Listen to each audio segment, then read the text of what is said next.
In this lesson, I'll show you how to use an associative array to keep track of a database collection.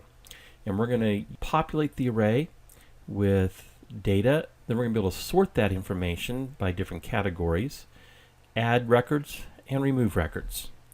So let me just go ahead and run this application first, and then we'll look at what's under the hood. So when I start up the application, I get a collection of DVD videos. They're alphabetized. And this is a list control or a list component. We'll look at components in a couple weeks. But it has the advantage of listing items on each line by an index number, and I can select those items. So I can click on File Play and get information about that record in terms of the title, year, director, category, rating, and cast. And I limited my collection here to 3 categories, and I could sort those categories. So I can click on action, see all the action films, click on comedy or drama. And any movie that I pick, I can see the details of. If I want to add a video, click the Add Video button. In here I can enter a title,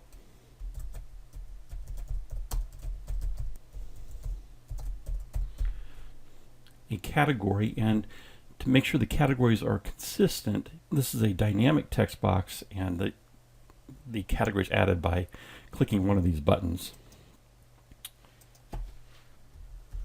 Same thing with the rating. I have to click a button.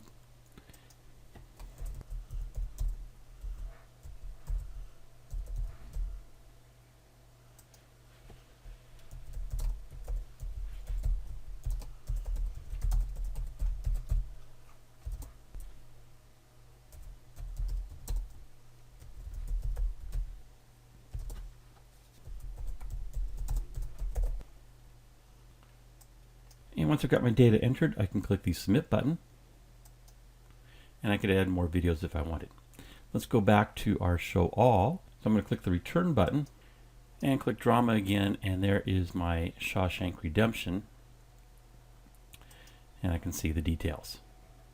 If I want to remove a video, whatever video I have selected, I can click Remove, and it'll verify that I actually want to remove that in case I accidentally click something. If I click Cancel, nothing happens. But if I come back and click Confirm, it removes that video from the list, and it's also removed from the master list of all the videos. So let's take a look at how this was created. So first of all, in the general layout, I have a frame, the initial frame, and here the data is being loaded, and then it continues on to a second frame, which is identical, and it stops there. And the reason I do that is once I go to the Add Video and I want to come back, if I come back to the first frame, the code there that initializes the array would overwrite my array. And so I want to come back to a second frame rather than the first frame. The second frame is where the action takes place in terms of looking at the different categories and then controlling the add and remove and being able to select a video and see the details. The third frame is where I'm adding a new record to my array, adding a new video.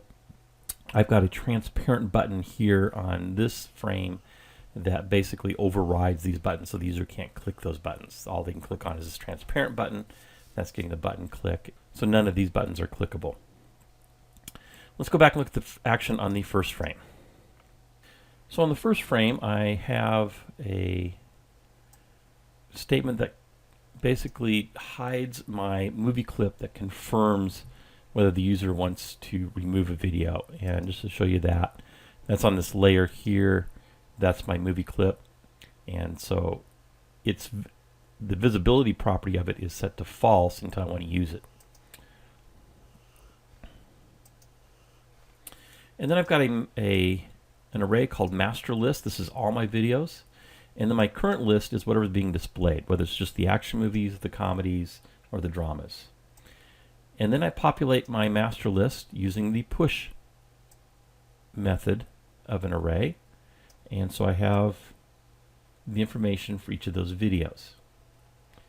Director, cast, year, title, and category and rating. I'll show you in the next video how I used Excel to create this code, and you can speed it up rather than have to type everything out and make sure that everything is consistent. So that's the first frame. Then it's going to go on to the second frame. And on the second frame, there is a stop action. Then I call a procedure called initialize, and what initialize does is it sorts that master list by title, and then it displays the current list. Actually, I'm going to first clear out what the current list is, and then add every video from that master list to the current list and display all the videos. So I'm simply using an if loop to go through and remove anything that's in the current list if there is something, and then simply looping through all of the items in the master list and adding them to current list. Display videos calls another method here where I'm passing it a string. So I'm passing it the string all videos, and it's going to set up the data provider of my list display. That was the list, or LST display is the name of my list component. And so first I'm going to remove everything from that list, and then again I'm going to loop through current list and display each item on one line of that list. And then I have a text box at the top, a dynamic text box called now showing underscore txt, and I'm going to display in that now showing, and then whatever I pass to it, in this case it's going to be all videos. And I'm going to clear those details at the very bottom. So that displays all the videos. If they click on an item in the list, it's going to call an event called display details. And display details simply gets the information from the selected index of my display list, which is going to correspond to the current list array, and then I'm simply pulling the information from that current list item and displaying those in the 6 different text boxes. If they click on action, comedy, or drama, it's going to call a procedure called show action, show comedy, show dramas. They're basically very similar, so let's just look at the action one. I'm going to sort the master list by title. That's actually probably already done, so not a big deal there. I want to use an if structure here to remove everything from the current list using the splice method. So I'm splicing from 0 toward the length of the current list. That removes all the items. And then in a for loop, I'm simply going to go through the master list and look at each item and see if its category is action. And if it is, I'm going to add it to the current list. And then I'm going to just call this display videos method again, passing it action movies. So the top is going to say now showing action movies. And that will display all the items in the list component from the current list array. Do the same thing for comedy, except I'm searching for comedy, and the same thing for drama as I'm searching for drama. When I go to add a video, I'm simply going to go to and stop the frame called add. That's going to be that third frame. So let's jump over there. I've got those buttons to set the action, comedy, or drama in that action text box so they're consistent. And all three of these call the same method called set category. And what I do here is I simply get the name of the button, so set action underscore btn or set drama underscore btn, and then I extract from that the word action, comedy, or drama, and that's what I set my category to.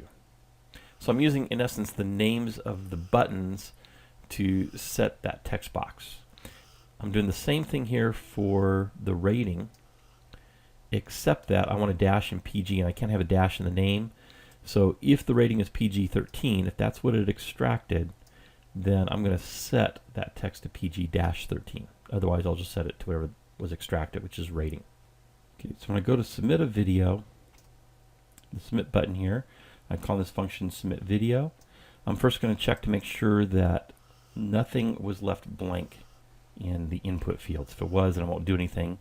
But if there's something in each item, then we'll execute this else. I'm going to use a try catch in case something goes wrong. What I'm going to do is use the push method to add the data that's in those input boxes to my master list array. I'm going to provide some feedback in the feedback field saying your record was saved. I'm going to set that text color to black, and I'm going to clear the input. So I'm calling another function called clear input, which is simply this. I'm simply setting all those text boxes to a null value and then setting the focus back into the title.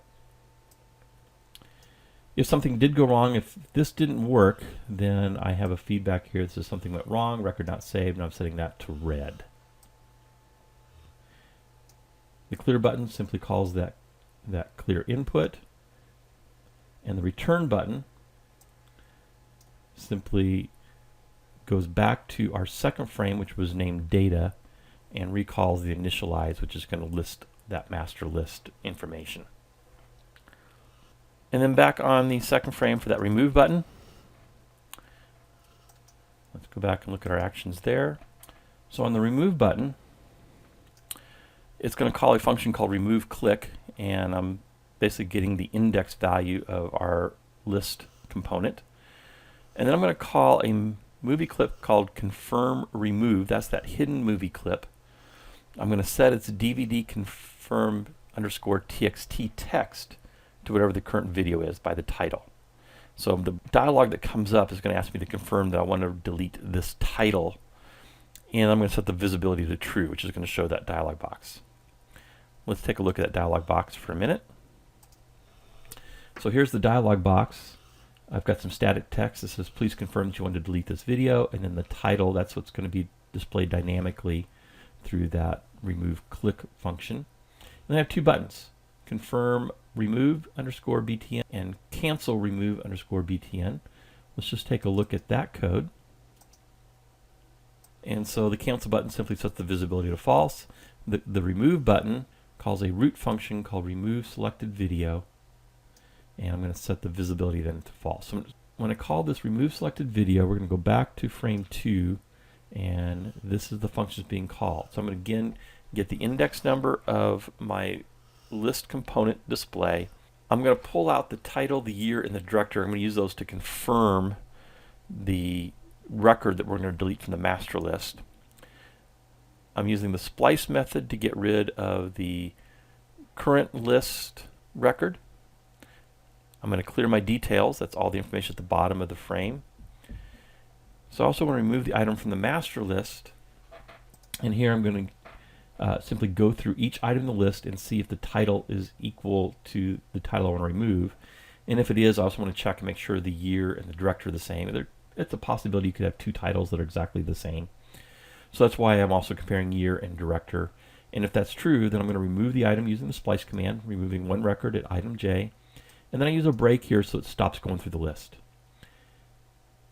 And then the last thing I want to do is remove the item from the list component.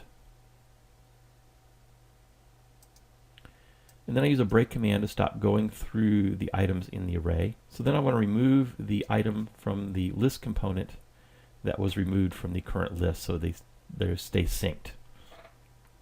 And that in essence is how all this works. So you can see it's not a ton of code. There's about 130 lines or so minus the space, the blank lines. In the main part of the application, and I've got about another 70 there. So for your 200 lines of code, my confirm dialog has about another, say, 15. That's about 215. And then we really can't count this. This is just simply the data that's being inputted. So there might only be 3 records here, or you might have 1,000. Eventually, what I want to be able to do is read this in from a database or from a text file, and we can do that with Adobe Air on the local hard drive. We can't do that on the local hard drive without Air, just running a Flash product. But we might be able to call this on a server, maybe somewhere, using a PHP script with a MySQL database. But for now, we're just going to basically hard code these in. So that's the additional data there. So the working functionality of this application is only about 230 lines of code.